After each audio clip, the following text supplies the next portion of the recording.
வணக்கம் யூவர்ஸ், எல்லோரும் நல்லா இருக்கீங்களா? இன்றைக்கி நம்ம வாங்க சாப்பிட்லாம்ல மட்டன் எலும்பு மசாலா எப்படி பண்ணுறதுன்னு பார்ப்போம். அதுக்கு தேவையான பொருட்கள்லாம் ரெடி பண்ணி வச்சுட்டேன்.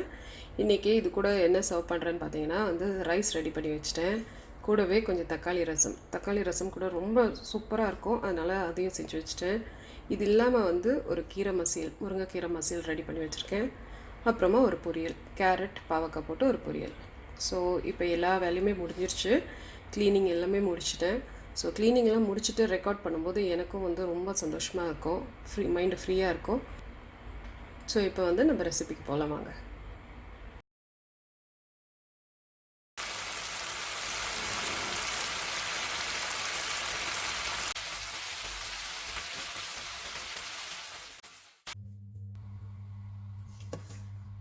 ஒரு குக்கரில் 1 கிலோ அளவுக்கு மட்டன் எலும்பு எடுத்துக்கோங்க. நான் நெஞ்செலும்பு கொஞ்சம் அதிகமாக எடுத்திருக்கேன். இப்போது இதில் 1 டீஸ்பூன் அளவுக்கு மிளகுத்தூள், அரை டீஸ்பூன் அளவுக்கு மஞ்சள் தூள், கூடவே ஒரு 2 கப் அளவுக்கு தண்ணி சேர்த்துக்கோங்க. இது கொஞ்சம் சூடான தண்ணி. இப்போ இந்த தண்ணி சேர்த்ததும் இதை நல்லா கலந்து விட்டுருங்க. இப்போ இது ஒரு மூடி போட்டு 6 விசிலுக்கு வேக விடலாம். இப்போ மட்டன் பார்த்தீங்கன்னா நல்லா வெந்துருச்சு. இப்போ ஒரு பாத்திரத்தில் இந்த மட்டனை மாற்றிடுவோம். அந்த மட்டன்லேருந்து இறங்கின அந்த தண்ணி இருக்கு இல்லையா, அதை ப்ராத்துன்னு சொல்லுவாங்க. அந்த ப்ராத் உடம்புக்கு ரொம்ப ரொம்ப நல்லது. வயிற்றில் இருக்கிற புண்ணெல்லாம் ஆற்றுன்னு சொல்லுவாங்க. அதனால அதை வேஸ்ட் பண்ணிடாதீங்க. கண்டிப்பாக அதுலேருந்து ஒரு கிளாஸ் அளவுக்கு எடுத்து பசங்களுக்கோ இல்லை நீங்கள் கூட சாப்பிடலாம். அது இல்லாமல் மிச்சம் இருக்கிற அந்த ப்ராத் நம்ம மசாலா செய்யும்போது கொஞ்சம் யூஸ் பண்ண போகிறோம்.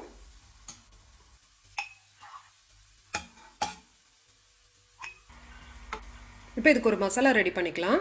அதுக்கு ஒரு பேனில் 4 டீஸ்பூன் மல்லி, 1 டீஸ்பூன் சோம்பு, 1 டீஸ்பூன் சீரகம், 1 டேபிள் ஸ்பூன் உடைச்ச கடலை, 8லேருந்து 10 மிளகாய் வத்தல், இவ்வளோத்தையும் சேர்த்து இது ஒரு 3 நிமிஷம் போல் நம்ம வறுத்துக்கலாம்.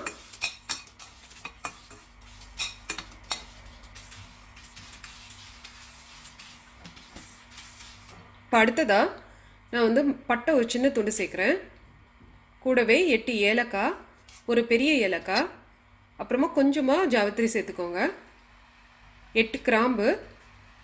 உங்ககிட்ட அப்படி கல்பாசி இருந்ததுன்னா அது ஒரு சின்ன துண்டு சேர்த்துக்கோங்க. இப்போ இதை ஒரு நிமிஷம் போல் வறுத்தா போதும்.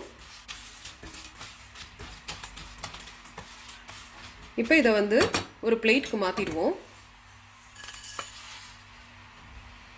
இதோட சூடு ஆறுனதும் இதை நல்லா பவுட்ரு பண்ணி வச்சுக்கோங்க. அடுத்ததாக ஒரு பேனில் 100 ml நல்லெண்ணெய் சேர்த்துக்கோங்க. கொஞ்சமாக சோம்பு, கொஞ்சம் காஞ்ச மிளகாய், கொஞ்சமாக கருவேப்பிலை, இவ்வளோத்தையும் போட்டு தாளிச்சிக்கலாம்.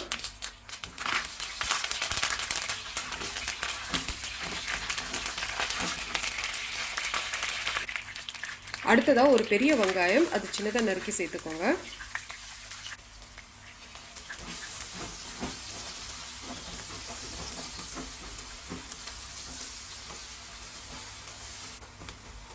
வெங்காயம் நல்லா வறுப்பட்டதும் அடுத்ததாக அதில் நம்ம இஞ்சி பூண்டு விழுது சேர்த்துடலாம்.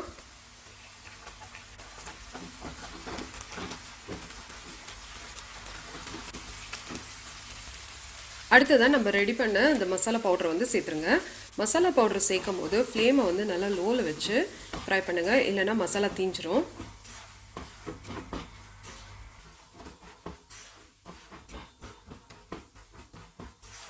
இப்போ மசாலா நல்லா வறுபட்டுடுச்சு. அடுத்ததாக நம்ம மட்டன் எலும்பை சேர்த்துப்போம். எலும்பை சேர்த்ததுக்கப்புறமா அந்த மசாலாவோட நல்லா கலந்து விட்டுருங்க.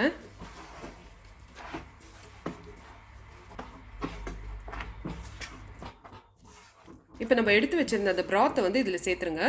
ப்ராத் நான் ஒரு 200 ml சேர்க்குறேன். உங்களுக்கு கொஞ்சம் கிரேவி அதிகமாக வேணும் அப்படின்னா கொஞ்சம் அதிகமாக சேர்த்துக்கோங்க. கூடவே தேவையான அளவுக்கு உப்பையும் சேர்த்து இதை நல்லா கலந்து விட்டுருங்க.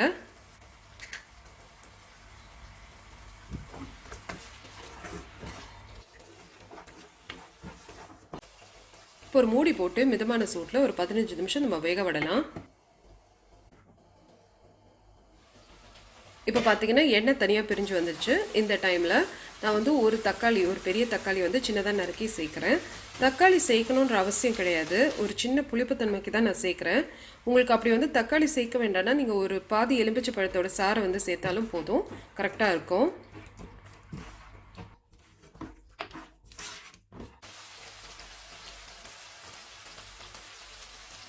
இப்போ கடைசியாக கொஞ்சம் கூட கருவேப்பிலை சேர்த்து இதை நம்ம வந்து இறக்கிக்கலாம்.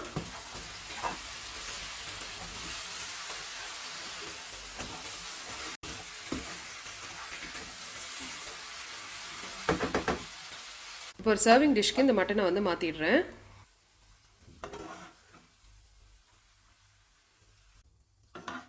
இப்போ நம்மளோட அட்டகாசமான மட்டன் எலும்பு மசாலா ரெடி ஆயிடுச்சு. இது கண்டிப்பாக ட்ரை பண்ணி பாருங்கள். உங்கள் எல்லாருக்குமே ரொம்ப பிடிக்கும். உங்கள் ரிவ்யூஸ், கமெண்ட்ஸ் எல்லாம் சொல்லுங்கள். வாங்க சாப்பிடலாம்.